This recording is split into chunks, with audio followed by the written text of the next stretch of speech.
So mayong hapon sa tanan guys. So dire ni sa Tabunok Talisay. Baha na sa dire sa may Tabunok Talisay guys. Mga baha pa kasi dito ngayon. So makikita nyo yung kasada. So ito. Pugi-pugi si Jan. Video no?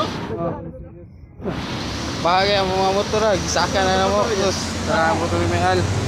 So tara mga kalangga. So baha guys.